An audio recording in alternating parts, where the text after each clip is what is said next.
member of the Rules Committee, who also has been fighting the good fight for the last two nights, well past midnight, Mr. Roy of Texas. The gentleman from Texas is recognized for 4 minutes. Thank the Speaker. I thank the Chairman, the Ranking Member. I would just take issue with the characterization of what has transpired with respect to the legislation before us. We have passed, by voice vote even, 4 bipartisan en bloc amendments with items like China, Taiwan, readiness, munitions, Israel, a host of issues that do not fall into the category that the ranking member raises, which I'm happy to address in a moment. There are countless other amendments that we have raised, addressed. For example, my friend Mr. Rosendale's, that I know is near and dear to the heart of my friend Mr. Griffith from Virginia, that limits indefinite detention. Other amendments, for example, Mr. Norman requiring that any Department of Defense component that fails to pass an independent audit have 1.5% of its budget returned to the Treasury for deficit reduction. These are a lot of very good common sense amendments that we went through the process and combed through 1,500 amendments and made decisions in the Rules Committee on how to equitably bring them to the floor that cover the gamut of issues that the American people are concerned about when they see their Department of Defense no longer able to defend the United States. And that's the question.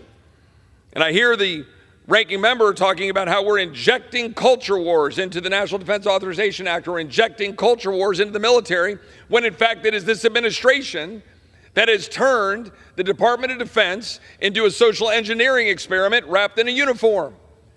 That's what's happening. And that's what the American people see.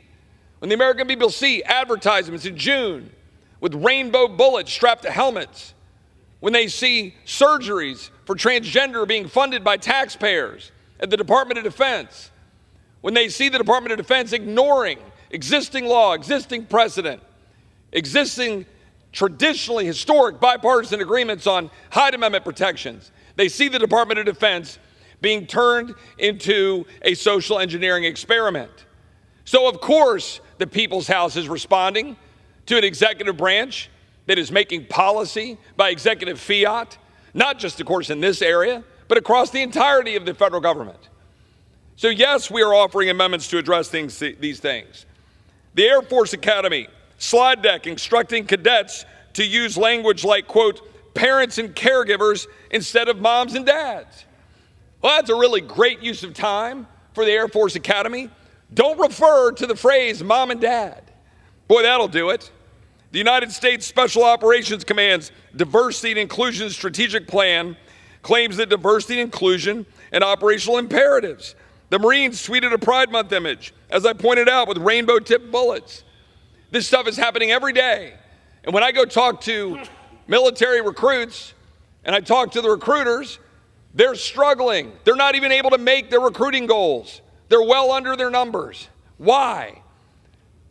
Because the target audience of people who want to serve in the military don't want to be preached to. They don't want to have their entire worldview being questioned by the leaders and the brass in the military. So we're trying to stop that. We would like to make the military focused on killing people and blowing stuff up again, because that's what a military is supposed to be for. Sparingly used, not in endless wars, but ready and able to defend the United States of America. The American people I talk to back home don't want a weak military. They don't want a woke military. They don't want rainbow propaganda on bases. They don't want to pay for troop sex changes. The American people want a military that can provide for security and win wars, and that is what we are doing with this legislation, and I'm proud to support the rule, and I yield back. The gentleman from Texas yields back. The gentleman from Oklahoma reserves.